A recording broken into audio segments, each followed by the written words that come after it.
ونستغفره ونعوذ بالله من شرور أنفسنا ومن سيئات أعمالنا من يهده الله فلا مضل له ومن يضلله فلا هادي له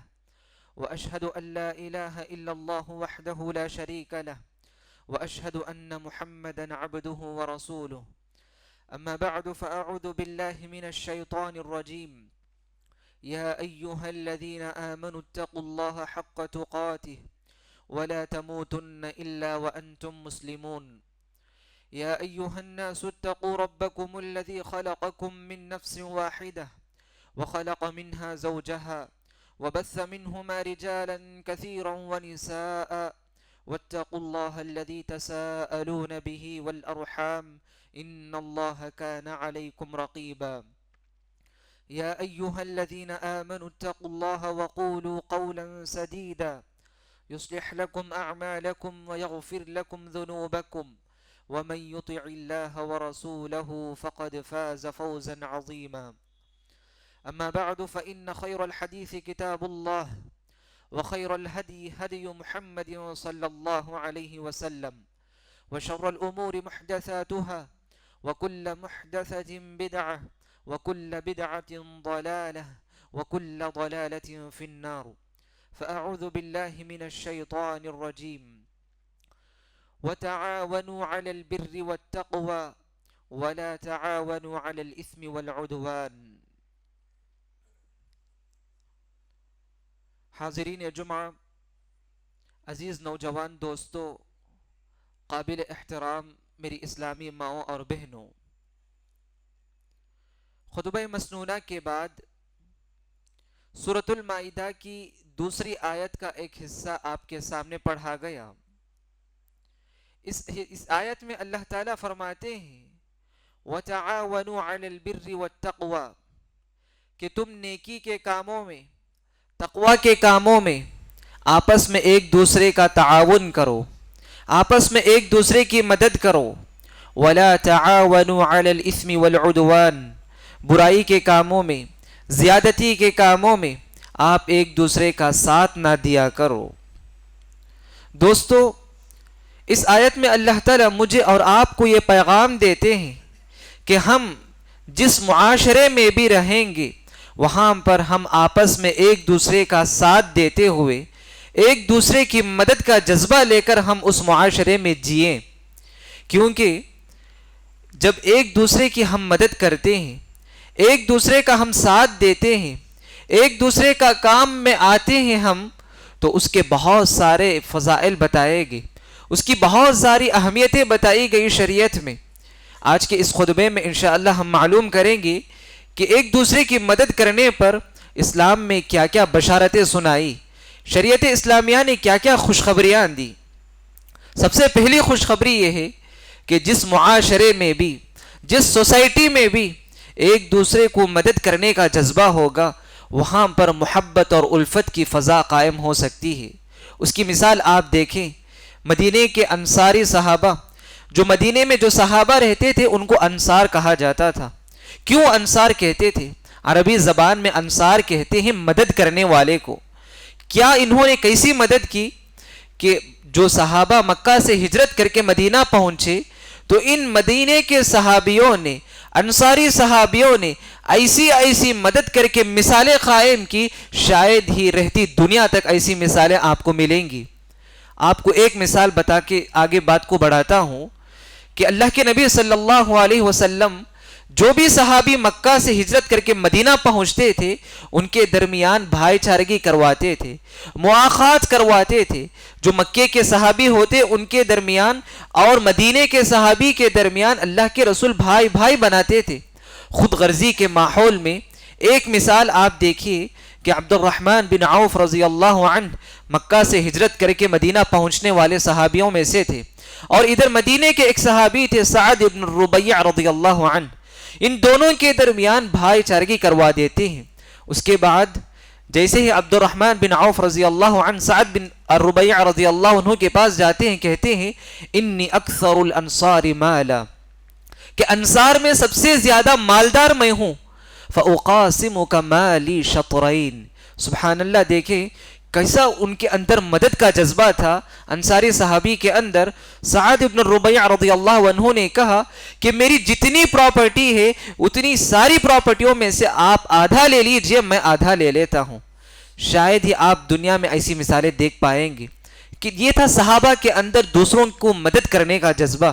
ایک دوسرے کو ساتھ دینے کا جذبہ ان کے اندر ایسا تھا. ایک دوسرے کو کوئی جانتے تک نہیں تھے، لیکن اللہ کے نبی صلی اللہ علیہ وسلم نے ان کے اندر، صحابہ کے اندر ایسی ان کی مدد کرنے کا جذبہ پیدا کیا جس کی وجہ سے صحابہ ایک دوسرے کی مدد کے لیے آگے بڑھا کرتے تھے. اور اسی طرح ایک دوسری خوشخبری کہ جو لوگ دوسروں کا ساتھ دیتے ہیں، دوسروں کی مدد کرتے ہیں، اللہ تعالیٰ کبھی بھی ان کو رسوا نہیں کرے گا، کبھی ان کو ذلیل نہیں کرے گا، کبھی کسی کے سامنے وہ انسلٹ نہیں ہوں گے. کیا دلیل ہے؟ اللہ کے نبی صلی اللہ علیہ وسلم پر جب پہلی وحی نازل ہوتی ہے تو اللہ کے نبی صلی اللہ علیہ وسلم ام المؤمنین خدیجہ رضی اللہ عنہا کے پاس گھبرائے ہوئے آتے ہیں اور آ کر اپنی بیوی سے کہتے ہیں لقد خشیت علی نفسی، مجھے اپنی جان کا خدشہ لاحق ہوا ہے، مجھے اپنے آپ پر ڈر لاحق ہو رہا ہے. تو اس وقت ام المؤمنین خدیجہ رضی اللہ عنہا نے کن الفاظ کے ذریعے سے، کن باتوں کے ذریعے سے اللہ کے رسول کو تسلی دیتے ہیں آپ جانتے ہیں. ام المؤمنین خدیجہ رضی اللہ عنہا نے کہا کلا واللہ ما یخزیک اللہ ابدا، ہرگز ایسا نہیں ہو سکتا کہ اللہ تعالیٰ آپ کو رسوا کرے، آپ کو اللہ تعالیٰ کبھی بھی ضائع نہیں کرے گا، کبھی رسوا نہیں کرے گا. پھر اس کے بعد آپ صلی اللہ علیہ وسلم کے اخلاق حمیدہ کو گناتی ہیں، اللہ کے رسول کے اچھے اخلاق کو گناتی ہیں. انہی اچھے اخلاق میں سے یہ بھی تھے انک لتصل الرحم، آپ صلہ رحمی کرتے ہیں، وتحمل الکل، جو محتاج ہیں، ضرورت مند ہیں، جو کما نہیں سکتے آپ ان کو کما کر دیتے ہیں، وتکسب المعدوم، جو ضرورت مند ہیں ان کی ضرورت کو آپ پورا کرتے ہیں، وتقری الضیف، آپ مہمانوں کی مہمان نوازی کرتے ہیں. دیکھیں یہ وہ اوصاف ہیں، یہ وہ صفات ہیں، اگر کوئی ان صفات سے متصف ہوگا تو اللہ تعالیٰ کبھی اس کو رسوا نہیں کرے گا، کبھی اس کو ذلیل نہیں کرے گا. تو دیکھیے معلوم ہوا کہ جو دوسری صفت تھی، یہ جو دوسری خوشخبری اللہ کے رسول نے بتائی کہ اگر کوئی کسی کی مدد کرے گا تو اللہ تعالیٰ کبھی بھی اس کو رسوا نہیں کرے گا، کبھی اس کو ضائع نہیں کرے گا. چلے آگے بڑھے. ایک تیسری خوشخبری کہ جو دوسروں کا کام آتے ہیں، یہ ایسا کام ہے کہ یہ نفل عبادتوں سے بھی افضل عبادت یہ ہے کہ آپ کسی مسلمان بھائی کی ضرورت کو پورا کریں. آپ کسی مسلمان بھائی کی آپ مدد کرنا، یہ آپ کی نفل عبادتوں سے بھی اہم عبادت ہے. کیا دلیل ہے؟ صحیح الجامع کی روایت ہے، اللہ کے نبی صلی اللہ علیہ وسلم نے فرمایا لَأَنْ أَمْشِي مَعَ أَخِي الْمُسْلِمِ فِي حَاجَةٍ، کہ میرا کسی اپنے مسلمان بھائی کی ضرورت کو لے کر اس کے ساتھ چلنا احب الی من ان اعتکف فی مسجدی ھذا شہرا. سبحان اللہ. دیکھیں اللہ کے نبی صلی اللہ علیہ وسلم نے مسجد نبوی کی طرف اشارہ کرتے ہوئے کہا کہ میرا اپنے مسلمان بھائی کی ضرورت کو لے کر اس کی ضرورت کو پورا کرنے کے لیے نکلنا یہ میرے نزدیک اتنا محبوب عمل ہے کہ اس مسجد نبوی میں ایک مہینہ وہاں پر اعتکاف کرنے سے زیادہ بڑا محبوب عمل میرے پاس ہے. سبحان اللہ. دیکھیں کہ آپ نفل روزے رکھیں گے، آپ تہجد کی پابندی کریں گے، آپ دوسری جو بھی نفل عبادتیں کریں گے، لیکن ان عبادتوں سے افضل عبادت یہ ہے کہ آپ اپنے کسی مسلمان بھائی کی ضرورت کے لیے چلے جائیں،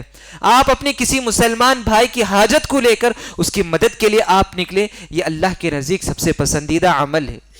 اور اسی طرح جو بھی مسلمان، چوتھا عمل ہے، چوتھی خوشخبری یہ ہے کہ جو دوسروں کا مدد کرے گا، جو دوسروں کے مشکل وقت میں کام آئے گا، اللہ تعالیٰ اس کے مشکل وقت میں کام آتے ہیں. دلیل کیا ہے؟ صحیح مسلم کی روایت ہے، اللہ کے نبی صلی اللہ علیہ وسلم نے فرمایا واللہ فی عون العبد ما کان العبد فی عون اخیہ.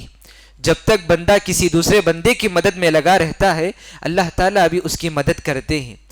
ہمارا دوسرے بھائی کی مدد میں لگا رہنا یہ اس بات کی دلیل ہے کہ اللہ تعالیٰ بھی میری مدد کرے گا. آپ اس کی مثال یوں لے لیجئے، اگر کوئی معمولی سی تنخواہ لینے والا ہے، آپ مہینے کے ختم ہونے پر اس کی آپ مدد کرتے ہیں، اس کی مجبوری کو دیکھ کر، اس کی تنگحالی کو دیکھ کر آپ اس کی مدد کرتے ہیں، تو ایک وقت ایسا آئے گا کہ آپ جب ضرورت مند ہوں گے اللہ تعالیٰ غیبی طور پر آپ کی مدد کرے گا۔ یہ اللہ کا وعدہ ہے کہ آپ جب دوسروں کی مدد کریں گے تو اللہ تعالیٰ وہاں پر آپ کی مدد کرے گا۔ تو دیکھیں دوستو کہ جب ہم دوسروں کی مدد کرتے ہیں، دوسروں کے مشکل وقت میں کام آتے ہیں، تو اس ایسی صورت میں کتنی بشارتیں ہمیں سنائی گئی، اور اس سے بڑی خوشخبری اور کیا ہو سکتی ہے۔ اللہ کے نبی صلی اللہ علیہ وسلم نے فرمایا خیر الناس انفعهم للناس، لوگوں میں سب سے بہتر لوگ وہ ہیں، سب سے بہتر شخص وہ ہے جو دوسروں کے لیے فائدہ مند ثابت ہو۔ میرا وجود اس دنیا میں ہے تو میری وجہ سے دوسروں کو فائدہ پہنچے، ایسا نہ ہو کہ میرے وجود سے دوسروں کو، سامنے والے کو تکلیف پہنچے، ایسا نہ ہو کہ میرے وجود سے سامنے والے کو کوئی تکلیف اور پہنچے۔ اسی لیے اللہ کے نبی صلی اللہ علیہ وسلم نے کہا خیر الناس، لوگوں میں سب سے بہترین لوگ، چاہے وہ مرد ہو، وہ عورت ہو، بچہ ہو، بڑا ہو، کوئی بھی کیوں نہ ہو، سب سے بہترین وہ ہے جس کی ذات سے دوسروں کو فائدہ پہنچے۔ دوسروں کو کیسے فائدہ پہنچا سکتے ہیں، دوسروں کی ہم کیسے مدد کر سکتے ہیں، اس کی مختلف صورتیں ہیں، دوسروں کی ہم کیسے مدد کریں گے۔ بہت سارے لوگ سمجھتے ہیں دوسروں کی مدد کرنے کا مطلب یہ کہ ہم کسی کو پیسے دے دیں، کسی کو کچھ رقم دے دے تو یہ مدد سمجھتے ہیں۔ یہ بھی مدد ہے اپنی جگہ پر۔ اگر کوئی ضرورت مند ہے، دوسروں کی مدد کرنے کی ایک شکل یہ ہے کہ اگر کوئی ضرورت مند ہے آپ اس کی ضرورت کو پورا کیجیے، چاہے وہ کسی کو رقم کی ضرورت ہو سکتی ہے، پیسے کی ضرورت ہو سکتی ہے، آپ اس کو رقم دے کر آپ اس کی مدد کیجیے۔ کسی کو کپڑے کی ضرورت ہو سکتی ہے، آپ اس کو کپڑے لے کر اس کی ضرورت کو پورا کیجیے۔ اگر کسی کو کتابیں وغیرہ لینے کی ضرورت ہو سکتی ہے، آپ اسے کتابیں لے کر دے دیجیے، یہ بھی اس کی ایک مدد کی ایک شکل ہوئی۔ اور اسی طرح سے مدد کی ایک دوسری شکل یہ ہے کہ کسی قرض دار کو قرض دینا ہے، کسی قرض دار کو قرض دینا، یہ بھی ایک مدد کی بہت بڑی شکل ہے۔ ہاں ہم کسی کو قرض دیتے ہیں، الحمدللہ آپ نے سامنے والے کو اس کے مشکل وقت میں کام آیا ہے، لیکن آپ ایک بات یہ بھی سن لیجئے، اللہ کے نبی صلی اللہ علیہ وسلم نے فرمایا من انظر معصرا او وضع عنه اظلہ اللہ یوم القیامت لا ظل الا ظلہ، کہ اگر کوئی شخص کسی کو قرض دے دیا، قرض دینے کے بعد اب وہ قرض لوٹانے کے لیے پریشان ہے، قرض لوٹانے کے لیے وہ تنگ دست ہے، اب اس کے پاس اتنی طاقت نہیں ہے کہ وہ قرض ادا کر سکے، اللہ کے نبی نے خوشخبری دیتے ہوئے کہا کہ آپ اس کو مہلت دیتے ہیں، آپ اس کو مہلت دیتے ہیں تو آپ کو اللہ تعالیٰ اپنے عرش کے سائے کے نیچے خصوصی طور پر جگہ عطا کرے گا۔ کس کے لیے؟ قرض دینے کے بعد وہ لوٹانے کی طاقت نہیں رکھتا ہے، آپ اس کو مہلت دیتے ہیں، یہ خوشخبری ہے اپنی جگہ پر۔ ساتھ ہی مسند احمد کی ایک روایت ہے، اللہ کے نبی صلی اللہ علیہ وسلم نے فرمایا من انظر معصرا کان له کل یوم صدقہ۔ سبحان اللہ، دیکھیں قرض دینے والوں کے لیے کتنی بڑی خوشخبری ہے کہ اللہ کے نبی نے کہا کہ جو بندہ کسی مہلت دیتا ہے، کسی تنگ دست آدمی کو، کسی تنگ دست آدمی کو مہلت دیتا ہے تو جتنے وقت تک وہ مہلت دیا اللہ تعالیٰ برابر اس کے حق میں صدقہ لکھا رہتا ہے۔ مثال یوں سمجھ لیجئے، اگر آپ نے کسی کو 10,000 روپے قرض میں دیا، اب وہ شخص آتا ہے آپ کے پاس مہلت مانگنے کے لیے، آپ اس کو 1 مہینے کی مہلت دیتے ہیں تو اللہ کے نبی نے کہا کان لہ کل یوم صدقہ، کہ 1 مہینہ آپ کا اس کو مہلت دینا، ہر دن آپ کو 10,000 روپے صدقہ کرنے کا ثواب ہے۔ اسی حدیث میں اللہ کے رسول نے کہا وَمَنْ أَنظَرَ مُعْصِرًا بَعْدَ حِلِّهِ كَانَ لَهُ مِثْلَيْهِ فِي كُلِّ يَوْمٍ صَدَقَةٌ۔ وقت آ گیا، 1 مہینے کی مدت آ گئی، آپ نے 1 مہینے کی مدت تو دی تھی مہلت اس کو، 1 مہینہ ختم ہونے کے بعد وہ بیچارہ آپ کے پاس آتا ہے، پھر آ کے مہلت طلب کرتا ہے، پھر آپ کے پاس آ کر وہ موقع طلب کرتا ہے تو آپ اس کو پھر بھی مہلت دیتے ہیں تو اللہ کے نبی نے کہا کان لہ مثلیہ فی کل یوم صدقہ، پھر آپ کو دگنا اجر آپ کو ملے گا، یعنی آپ ہر روز 20,000 روپے آپ صدقہ کرنے کا ثواب آپ کو ملے گا۔ سبحان اللہ، یہ ہے فضیلت، جو قرض دار کو، جو قرض کے بوجھ تلے دبا ہوا ہے، ایسے آدمی کو آپ مہلت دیتے ہیں، آپ اس کو اس کی تنگحالی کو، پریشانی کو سمجھ کر آپ اس کو موقع دیتے ہیں، تو یہ بھی ایک اپنے مسلمان بھائی کی مدد ہے، سمجھ لیجیے۔ اور اسی طرح سے دوسروں کی مدد کرنے کی ایک شکل یہ بھی ہے کہ اگر آپ کے پاس کوئی مشورہ طلب کرنے کے لیے آتا ہے تو آپ اسے بہترین مشورہ دیجیے، آپ اسے ایسا مشورہ دیجیے تاکہ اس کا دل شرح صدر ہو جائے، اس کا وہ شرح صدر ہو کر وہاں سے لوٹے، آپ خیر خواہی کا مشورہ دیجئے، یہ بھی آپ کا اپنے مسلمان بھائی کی مدد کرنے کی ایک صورت ہوئی۔ اور اسی طرح سے اپنے مسلمان بھائی کی مدد کرنے کی ایک اور شکل یہ ہے کہ اگر آپ کے پاس کوئی ہنر ہے، آپ کوئی کسی فیلڈ میں آپ ماہر ہیں، تو آپ اپنے اس مسلمان بھائی کو وہ کام آپ سکھلا دیجئے۔ یہ بھی کیا ہے، اپنے مسلمان بھائی کی مدد کرنے کی ایک شکل ہوئی۔ اللہ کے نبی صلی اللہ علیہ وسلم کے پاس صحابہ نے پوچھا سب سے افضل عمل کیا ہے؟ تو اللہ کے نبی نے کہا تعین صانعا او تصنع لاخرق، کہ آپ کسی کام کرنے والے کی آپ مدد کیجئے، کوئی کام کر رہا ہے آپ اس کا ہاتھ بٹائیے، یہ بھی ایک دوسرے مسلمان بھائی کی مدد ہوئی۔ او تصنع لاخرق کا مطلب یہ کہ کوئی بے ہنر آدمی ہے، کوئی جاہل آدمی ہے، کوئی کام نہیں جانتا ہے، آپ اس کو کام سکھا دیجئے۔ وہ آپ کا اس کو کام سکھانا یہ بھی اس بات کی دلیل ہے کہ آپ اپنے مسلمان بھائی کے حق میں خیر خواہ ہیں، کیونکہ بہت کم ایسا ہوتا ہے کہ لوگ اپنے مسلمان بھائی کو اپنا ہنر سکھاتے ہیں، خود انتقال تو ہو جاتے ہیں لیکن اپنے مسلمان بھائی کو وہ ہنر سکھا کر جانا وہ برداشت نہیں کر پاتے۔ لیکن اللہ کے نبی نے کہا کہ یہ سب سے بہترین عمل یہ کہ آپ اپنے مسلمان بھائی کو کوئی ہنر سکھا دے، یہ اللہ کے نزدیک سب سے محبوب عمل ہے۔ اور اسی طرح سے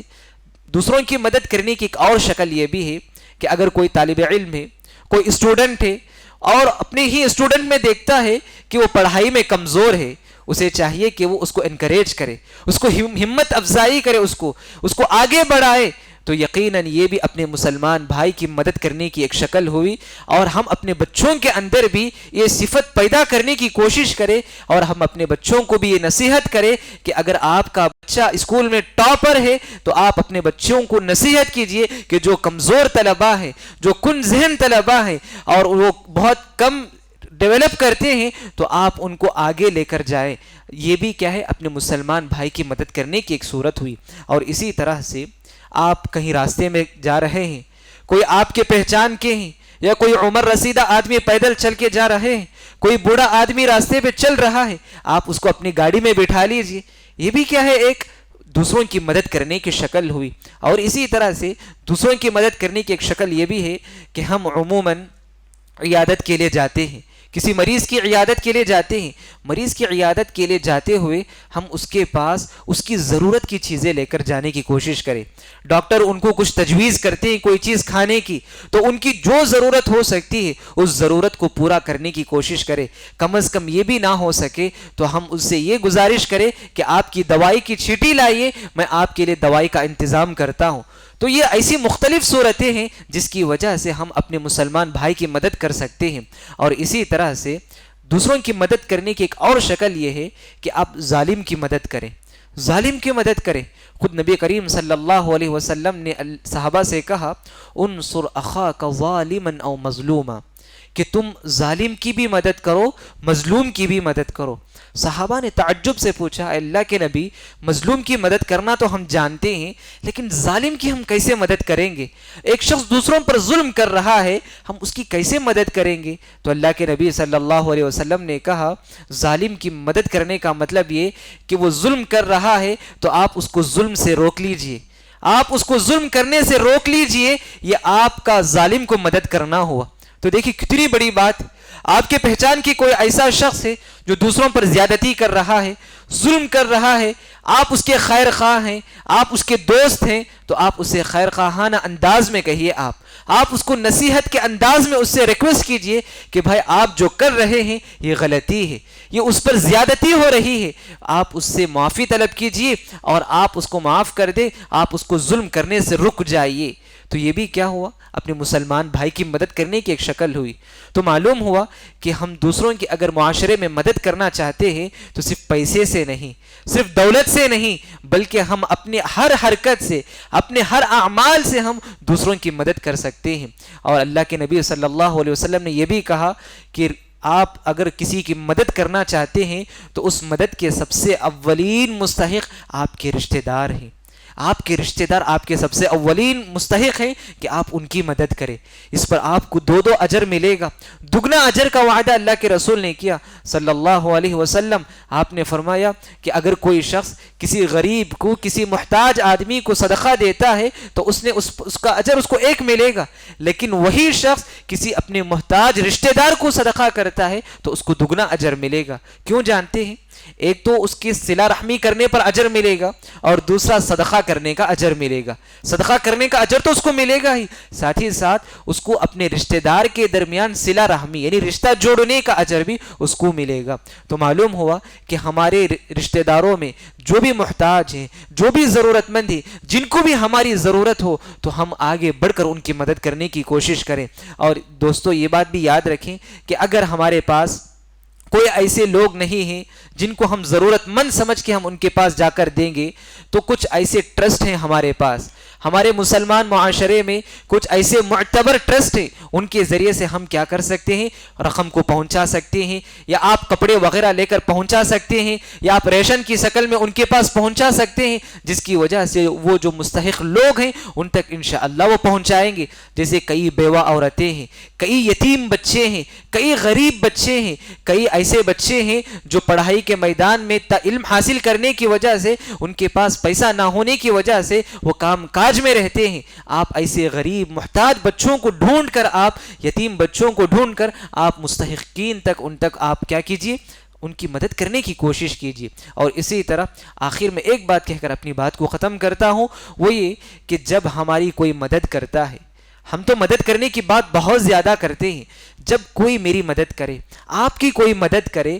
یہ انسانیت کا تقاضا ہے, اخلاقی فریضہ بنتا ہے کہ ہم اس کا شکریہ ادا کریں. ہم جو بھی ہماری مدد کرے گا ہم اس کا شکریہ ادا کریں. اللہ کے نبی صلی اللہ علیہ وسلم نے فرمایا, اگر کوئی شخص کسی کی مدد کرتا ہے, کوئی کسی کا کام آتا ہے اور وہ اس کو بدلے میں جزاک اللہ خیرن کہتا ہے, تو یہ اس نے سامنے والے کی تعریف میں مبالغہ کر دی اس نے. تو دیکھیں, اگر کوئی میری مدد کرتا ہے تو میں سامنے والے کی کیا کیا تعریفیں نہیں کروں گا, اپنے اٹھنے بیٹھنے والوں کے درمیان بہت زیادہ تعریفیں کروں گا, لیکن میری جو مدد کیا میں اس کو اگر جزاک اللہ خیرن کہہ دیا تو اس سے بڑی تعریفی کلمہ کوئی ہو ہی نہیں سکتا ہے. اسی لیے دوستو, جو بھی ہماری مدد کرے ہم کم از کم اس کو جزاک اللہ خیرن کہنے کی کوشش کرے, یا نہ ہو سکے تو اپنے زبان سے شکریہ کا لفظ ادا کرے, چاہے وہ ہمارا مسلمان بھائی ہی کیوں نہ ہو یا غیر مسلم بھائی ہی کیوں نہ ہو. تھینکس کے ذریعے سے, شکریہ کے ذریعے سے ہم سامنے والے کے دل کو جیت سکتے ہیں. کیونکہ آپ دیکھیں, ہمارے گھر میں کام کرنے والے خادم ہو کہ خادمہ ہو, یا ہم جس جگہ پر کام کرتے ہیں, آفس میں یا جہاں کہیں بھی ہم کام کر رہے ہوں گے, تو وہاں پر اگر کوئی ہمارے لیے کوئی پانی لا کر بھی دیتا ہے, کوئی چائے بھی لا کر دیتا ہے, آپ اس کو جزاک اللہ خیرن کہہ کر دیکھیے, آپ اس کو جزاک اللہ خیرن کہہ دیجئے, آپ شکریہ کا لفظ اس کو کہہ دیجئے. دیکھیں پھر اس کے بعد اس کے دل میں آپ کے سلسلے میں کیسی محبت آئے گی, آپ کے لیے اس کے دل میں کیسا احترام ہوگا, آپ بعد میں آپ اس کو دیکھ سکتے ہیں. ہوتا یہ کہ آپ اس کو تنخواہ تو دیتے ہیں, لیکن ساتھ ہی ساتھ آپ اس کو شکریہ کا لفظ کہنے کی وجہ سے اس کے دل میں آپ کا احترام اور بڑھ جاتا ہے. تو معلوم ہوا دوستو, آج کے اس خطبے سے آپ یہ پیغام لے کر نکلیں کہ ہمارا وجود اس دنیا میں دوسروں کے لیے فائدہ مند ثابت ہو, ہمارا وجود اس دنیا میں دوسروں کے لیے کام آنا ہو, ہمارا وجود اس دنیا میں دوسروں کی مدد کرنا ہو, چاہے وہ کسی بھی ناحیے سے کیوں نہ ہو. اللہ نے آپ کو اگر دولت سے نوازا ہے تو آپ اس مال کے ذریعے سے دوسروں کی مدد کیجیے. اللہ نے آپ کو کوئی صلاحیت سے نوازا ہے, کوئی قابلیت سے نوازا ہے, کسی ہنر سے نوازا ہے, تو آپ اپنے مسلمان بھائی کو اس ہنر کے ذریعے سے آپ اس کی مدد کیجیے. الغرض جتنی بھی مدد کی صورتیں ہو سکتی ہیں, ہم اپنے معاشرے میں اپنے مسلمان بھائی کی مدد کر کے ایک محبت والا اور الفت والا ایک معاشرہ قائم کرنے کی کوشش کرے. اللہ تعالیٰ سے دعا ہے کہ اللہ تعالیٰ مجھ کہنے والے کو, آپ تمام سننے والوں کو ایک معاشرے کا ایک بہترین فرد اللہ تعالیٰ مجھے اور آپ کو بنائے. اللہ تعالیٰ ہماری عبادتوں کو قبول فرمائے, اللہ تعالیٰ ہمارے نیک اعمال کو قبول فرمائے. آمین. اقول قولی هذا واستغفر الله لي ولكم ولسائر المسلمين من كل ذنب فاستغفروه انه هو الغفور الرحيم.